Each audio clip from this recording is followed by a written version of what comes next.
सारा आकाश, राजेंद्र यादव द्वारा लिखित उपन्यास। समर इसका मेन किरदार है। उसकी शादी हुई है, बारात अब सवेरे लौट रही है। ढोलक पीटती औरतें अचानक रुक जाता है।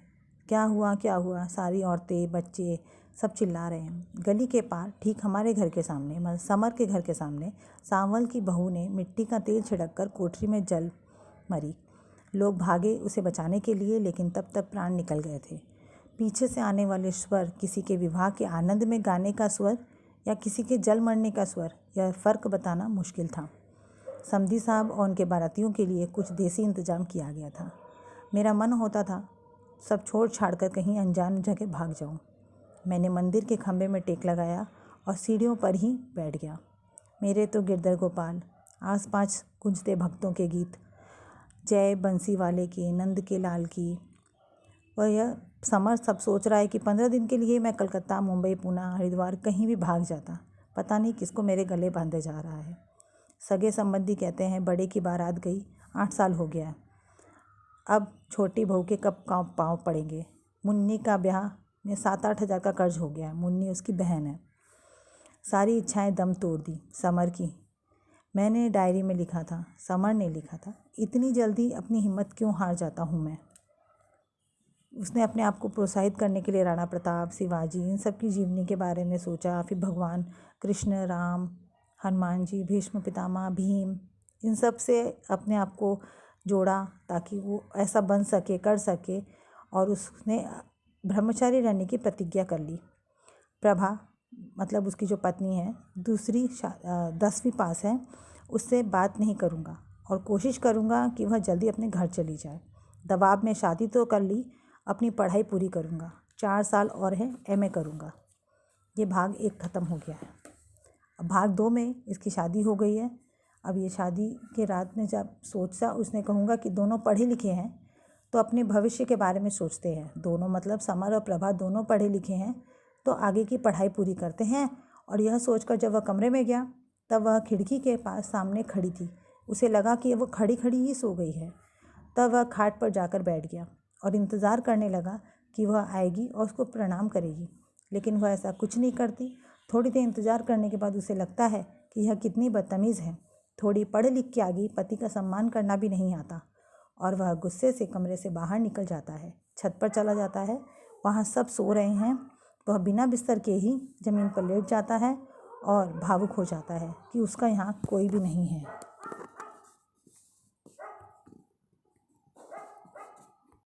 भाग 2 समाप्त। भाग 3। सवेरे सारे घर में यह हल्ला मच गया कि समर ने प्रभा से बात नहीं की। सब लोग दोनों से पूछने लगे, लेकिन कोई जवाब नहीं मिला।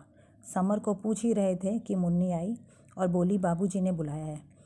वह अपने बाबूजी से बहुत डरता है, लेकिन हिम्मत करके सोच लिया था कि अपने बचाव में क्या कहूँगा। लेकिन कमरे में पहुँचते ही वह डर के मारे सब भूल गया। बाबूजी ने बड़े मुलायम सबसे पूछा, क्या बात है, बहू पसंद नहीं आई? वह चुप रहा। बाबूजी ने समझाया कि परिवार की बदनामी होगी, 2 दिन बाद पियर जाएगी तो क्या कहेगी, उसकी क्या गलती है। वह कह ही रहे थे कि समर फूट फूट के रोने लगा। तभी आवाज़, मैंने उससे नहीं बोला, यह बात सबके सामने आई कैसे? मैंने तो उसे नहीं बताया किसी को। उसने ही बताया होगा, मतलब प्रभा ने सबको बताया है। यह सब सोच ही रहा था कि आवाज़ आई, लाला जी क्या सोच रहे हो?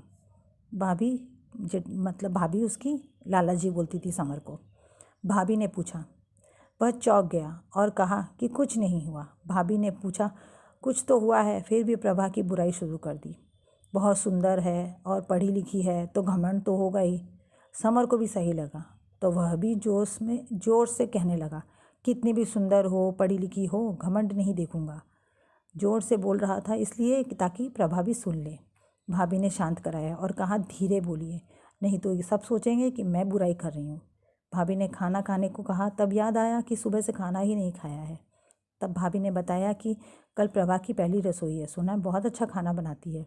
देखने गए थे तो ये बता रहे थे, ये मतलब उनके हस्बैंड, उसका समर का बड़ा भाई धीरज। कल पता चलेगा। सुबह जब रसोई में गया तो उसके हाथ में चूड़ियों के बीच रिस्ट वॉच देखी, हाथों में मेहंदी लगी थी। उसने पहली थाली भाभी को दी और भाभी ने समर को दी।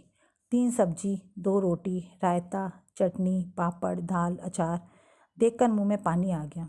उसने पहला निवाला दाल में डालकर खाया और बाहर जाकर थूक दिया कि जहर है, नमक ज़्यादा है, और पूरी थाली छोड़ दी। बड़ी बहू और अम्मा लगी चिल्लाने कि खाना बनाना भी नहीं आता, अब यह भी सिखाना पड़ेगा।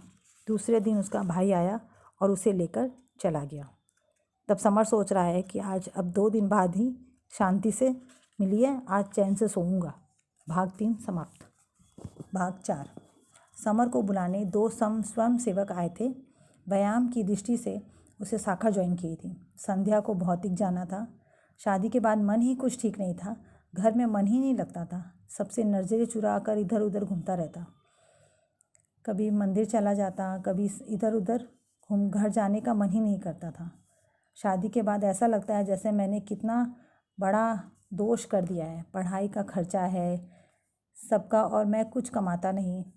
अमर मैट्रिक कर रहा है, उसका छोटा भाई समर का देगा, और छोटा कुंवर अभी 6ठे में है। मुन्नी मेरे से 2-3 साल छोटी है। 1-1.5 साल पहले ही ससुराल में पति मारता पीटता था। सास थी तो कुछ काबू में था। सास के मरने के बाद एक औरत को घर ले आया, मतलब मुन्नी का हस्बैंड, और पत्नी को मारता था। एक दिन मुन्नी घर छोड़कर आ गई, तब से यहीं रहती है। पूरे घर में घूम सी ही घूमती रहती है। पढ़ाई पूरी कर लेती, मतलब मुन्नी पढ़ाई पूरी कर लेती तो मास्टरनी का कार्य मिल जाता। लेकिन यहाँ लोगों को पढ़ाना, लड़कों को पढ़ाना ही मुश्किल है तो लड़कियाँ कहाँ से पढ़ेंगी। वह भी अपने को यहाँ बोझ समझती होंगी। सब प्रभा की बुराई कर रहे हैं।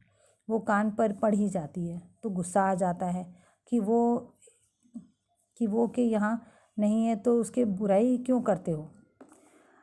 दूसरी शादी के बारे में बोलती है तो गुस्सा आ जाता है। अम्मा उसको दूसरी शादी के लिए बोलती है। एक शादी करा के चैन नहीं पड़ा है, जो दूसरी करनी है। पढ़ना है, पढ़ने दो। पूरी दुनिया में किसी ने भी मेरी बात करने का मन नहीं करता। कहीं भी सुकून नहीं मिलता। पहले जैसा बेफिक्र घर में घूमता था। बाबूजी से पैसे लेकर फिल्म देखने चला जाता था। अब वो भी नहीं कर सकता क्योंकि शादी हो गई है। अब पैसे मांगने में उसे शर्म आती है। भाग 4 समाप्त। भाग 5। कॉलेज जाने से पहले मुन्नी ने खाना परोसा और पूछा कि तुम भाभी एकदम नहीं बोले क्या। मुझे भी गुस्सा आ गया, कह दिया। फिर सोचने लगा कि अचानक यह सवाल क्यों आया। इतने में भाभी आ गई और मुन्नी को गीले कपड़े दिए और कहा सुखा दो। कपड़े सुखाने चली गई मुन्नी। फिर भाभी ने क्या पता था आपकी शादी के 6 महीने हो गए हैं। फिर लगा कि अब भाभी भी क्यों याद कर रही है। प्रभा को लगता है कि कोई खबर या चिट्ठी आई है। सोचा मुन्नी से पूछूं, लेकिन वह नहीं है। कॉलेज की फ़ीस भरनी है तो बाबूजी से मांगना पड़ेगा। भाई भाभी के पास तो नहीं होंगे। हिम्मत करके मांगने चला गया तो उन्होंने कहा बहू को ले आओ तो अम्मा को काम में मदद हो जाएगी, और बदनामी भी बहुत हो रही है। और पेंशन के 25 रुपये दे दिया। बाबूजी ने पेंशन के अपने 25 रुपये दे दिए। मैंने जाने से मना कर दिया तो चिल्लाने लगे कि कोई सहाय हो तो नहीं, सहायता तो कर नहीं रहे हो, अपने मन की करते हो। मैंने कहा अमर को भेज दो तो बोले वह बच्चा है, सारा घर का खर्चा अकेले धीरज के भरोसे है। भाग 5 समाप्त।